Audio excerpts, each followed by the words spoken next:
So I don't mind, I mean, television is for appearing on, I feel, rather than looking at least during the day. Yes. So we watched a bit of television. We watched an episode of Frasier. Oh, very good. That's very good. Good Sunday viewing. Excellent. 24 minutes, an excellent episode, which we'd never seen before. So I thought, should we watch a second one? So we watched a second one. So that was 50 minutes, and then I felt really stale, sitting there watching television. There's light outside, watching television in the middle of the day. It was at that point that I decided I'm going to do some bookkeeping. What? Yes. Michelle. Oh, we'll have to start again, Giles. I know. This is very bad luck. I know. Look, I've never had to send a guest off to do it again. I know. Tell you the problem with this is that my wife decided to come this evening. And she has this rule, Giles, try not to tell a lie when I'm in the room. That's jolly unfair, I must say. Yeah, exactly. Well, over the years, she's discovered that on the whole, it's quite a good policy, ladies and gentlemen. Yeah. Even when she's not in the room, try not to tell a lie. Anyway, so I cannot tell a lie. We got to about 2:30 in the afternoon, and I couldn't think what to do. And I thought, I can't sit here in this room. We've been for the walk. What am I going to do? And then I thought, well, there are a couple of invoices I haven't sent, and my wife seems to enjoy doing the VAT. And I thought we're doing it together, so we went upstairs together. And we went up to our little attic office, and we sat there, not for long. And then we came downstairs, and I felt I was going to pretend it hadn't happened, but she told me to tell you, so I've told you. I feel bad about that. I did wonder, there was a lull in the tweets. I thought maybe Giles is now at peace with his day off. Maybe he's settled into it, but actually, it turns out you colossal. Do you take time off in that sense? No, I'm hopeless at it. Yeah, exactly. Hopeless at it. I used to be quite good at it. I could loll about doing nothing. I had an operation earlier this year, and I sort of spent a couple of months lying around watching daytime television, which I hadn't really done since I was a student, and a lot of it is not very good. But I am impressed that you at least gave it a decent go. And that post-bookkeeping, you went back to it. Yeah, and we had an early night, and it was fine. And then the next day came, and it was back to normal. So I shan't be doing it again, but thank you very much for giving me a go. Okay, well then I need to ask, please, for your marks out of 10 for your first attempt at a proper day off. 5 out of 10. 5 out of 10 for a day off, says Giles Bradbury. Right, let's talk about telly. What do you like to watch? Well, I think I say we because I never watch television alone. Mm-hmm. I always watch with my wife. It's usually comfort viewing at the end of the day. And I'm often out in the evening. And so we actually don't get many opportunities to watch. And when we do watch, we tend to sort of collapse. And we either collapse if we've got enough energy in front of event television, something we've sort of pre-recorded, or we collapse in front of comfort television. Location, location, location. We fancy the two people in the show. In fact, we've talked about a foursome. Right. With them, because I happen to know them. And they actually are into older people, and we're in with a chance. What we're now trying to work out is location, location, location. Yes. So basically, our relationship is with Kirsty and Phil. That is basically what it's all about. So that essentially is it. To be candid with you, fortunately, there have been 13 years of it, and there are about 26 episodes a year. So that really is all we have watched since Dixon of Dock Green ended. We have recorded thousands of hours of television, all the best things we have recorded over many years.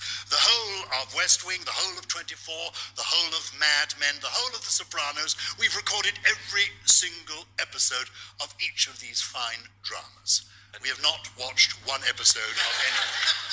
We even recorded, because we're culturally aware, all the recent Shakespeares. Yes. Wipe them clean. But we do have box sets, and we're getting box sets every Christmas. And I've got several rooms now full of box sets. I'm watching the box sets chronologically, and I've got to Cary Grant's films from the late 1930s so far.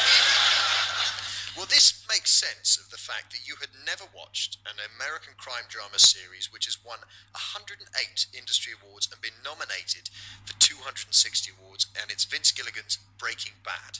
I'd never heard of Breaking Bad until you mentioned it. What?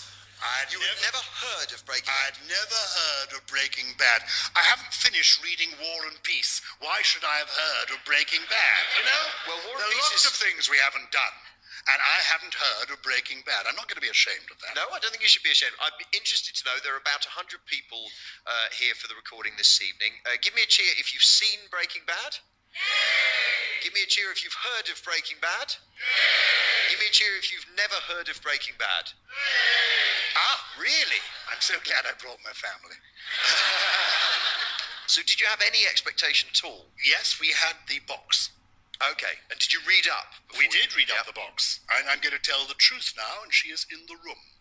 We sat on the sofa, and we are like a sober version of the couple in Gogglebox. Well, the hairdressers from Brighton, or the other ones? It begins. Before we have any credits at all, there is violence. There is a Winnebago rushing through the desert.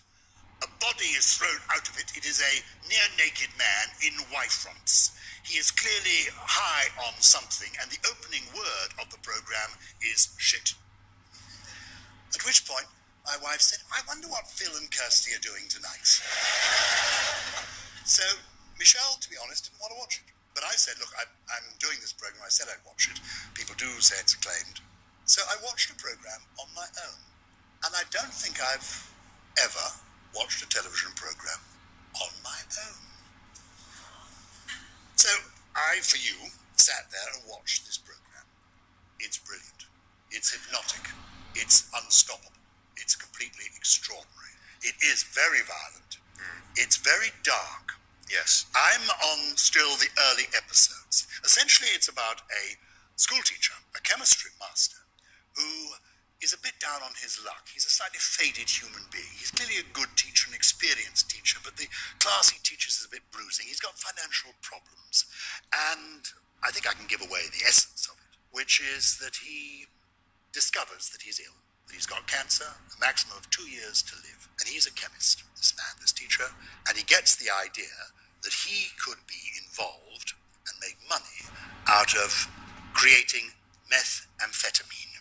And he becomes a drug dealer to raise money for his family after he's gone. And we are held by this, vice-like held by this. It's compelling, but it's disturbing. There's sex, there's violence, there's drugs.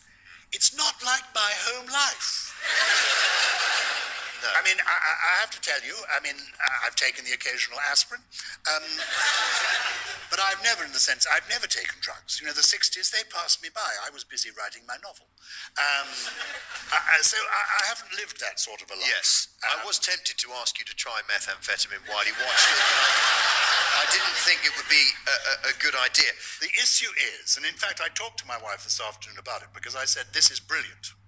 It's really fantastic. And she said, well, you know, there are nights when I'm out. Watch it then. And maybe I'll watch it then. Yeah. In a way, I'm sorry not to watch it with her, because actually we share things. This is worthwhile, but it's a big commitment. But you're already hooked.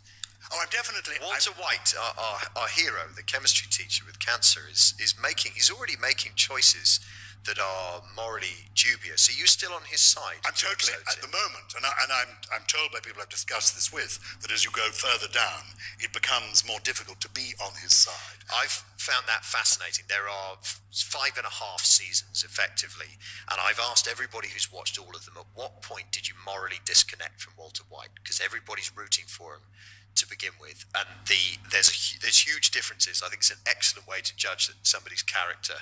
The point at which they decide Walter White is absolutely beyond the pale, and I have to say I made it to the end of the whole thing and was still absolutely rooting for him.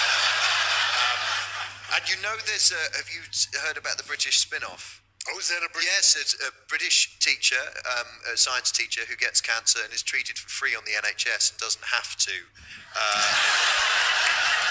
isn't forced to make crystal meth in order to survive because that's how good the NHS is and how lucky we are to have it.